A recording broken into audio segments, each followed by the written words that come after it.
Good morning, students. Today we will continue up chapter 16. In last video, I told you about the pictographs and how to make the pictographs, and now we will learn what are bar graphs. Bar graph is another way of representing data. Bar graph को भी हम data को represent करने के लिए ही use करते हैं, but here we use bars और रेक्टेंगल्स. हम अपने डाटा को शो करने के लिए रेक्टेंगल्स और बार्स को यूज़ करते हैं. मान लो हमें एक बार ग्राफ दिया हुआ है और हमें उसको देखकर अपने डाटा को कैसे इंटरप्रेट करना है. First of all we will learn this. In worksheet 1 in first sum we are given a bar graph. Bar graph में हमारे पास दो एक्सिस होते हैं. One is X axis and other one is Y axis. आप देखिए यहाँ पर ये एक रेक्टेंगल्स बनी हुई हैं. हम इनको रेक्टेंगल्स या फिर हम इनको बार्स भी कह सकते हैं. और इन रेक्टेंगल्स के साथ यहाँ पर हमें एकेडमिक्स ईयर है और साथ में हमें नंबर ऑफ़ स्टूडेंट्स के बारे में बताया हुआ है. जैसे आप देखिए फर्स्ट रेक्टेंगल में इट इज़ गिवन 2000 एंड 2001 जो ईयर था उसमें नंबर ऑफ़ स्टूडेंट्स कितने थे. ये देखिए आप स्केल की हेल्प से देखिए कि ये किसको टच कर रहे हैं, 250 को. So we can say that in 2000 and 2001 जो सेशन था उसमें 250 स्टूडेंट्स थे. इस तरह से आप बाकी जो ईयर्स हैं उनके बारे में भी देख सकते हो. और अब हम जो हमें क्वेश्चंस हैं यहाँ पर हम उनको सॉल्व करेंगे. How many students were there in year 2001 and 2. ये रेक्टेंगल देखो बेटा 1 एंड 2 वाली स्केल की हेल्प से देखो it touches the 300 on Y axis. और वाई एक्सिस के ऊपर हम क्या शो कर रहे हैं, नंबर ऑफ़ स्टूडेंट्स.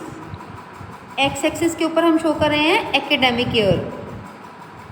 तो देखो बेटा 2001 और 2 में कितने स्टूडेंट्स थे, 300. तो इसका आंसर आ जाएगा 300.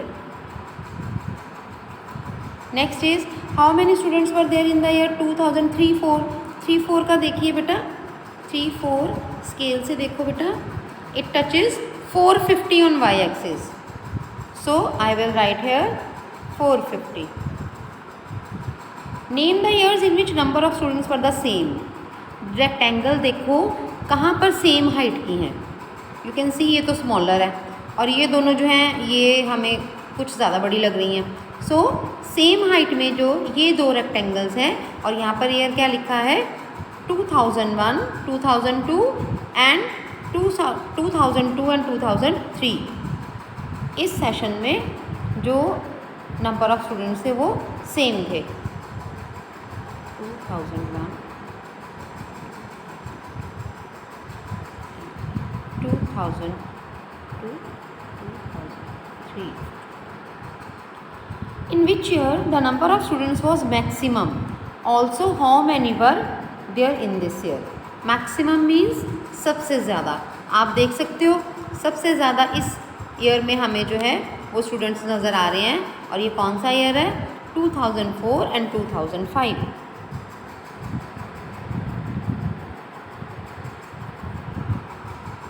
इस सेशन में मैक्सिमम नंबर ऑफ़ स्टूडेंट्स थे और स्केल से देखिए it is touching 500 on Y axis. So number of students will be 500. Okay. इसी तरह से सेकंड सम है. बार ग्राफ दिया हुआ है और हमें कुछ क्वेश्चन जो हैं वो हमें उनके आंसर्स बताने हैं. Now what information is given by the bar graph. आप देखो बेटा एक एक्सिस पर है मार्क्स ऑब्टेन बाय नेहा और दूसरी एक्सिस वाई एक्सिस पर है subjects. It means this bar graph shows marks obtained by Neha in different subjects. Okay. Now in which subject did Neha score maximum? Maximum देखिए आप height किस rectangle की सबसे ज़्यादा है, in mathematics. तो इसका आंसर आ जाएगा in mathematics. Now हिंदी के मार्क्स बताने हैं नेक्स्ट में. हिंदी ये है हिंदी का रेक्टेंगल. स्केल से देखिए it touches 60, so it means Neha scored 60 marks in Hindi. In math is touching 90, so Neha scored 90 marks in maths. In which subjects did Neha score the same number of marks? किन दो rectangles की height जो है वो same है? Hindi and general science. So Neha scored same marks in Hindi and general science. Then what is the total score of Neha in 5 subjects? अब total score के लिए हम इन सब्जेक्ट्स का डिफरेंट स्कोर देखेंगे और उसको हम प्लस कर लेंगे. First of all social studies, ये टच कर रहा है 50 को. देन हिंदी और general science 60. Then math 90. Then English, it is touching 70. So when we add these, we get total marks are 330. Okay. Now note down and practice these sums. Do watch the video 2 or 3 times so that you can clearly understand these questions. Thank you, beta.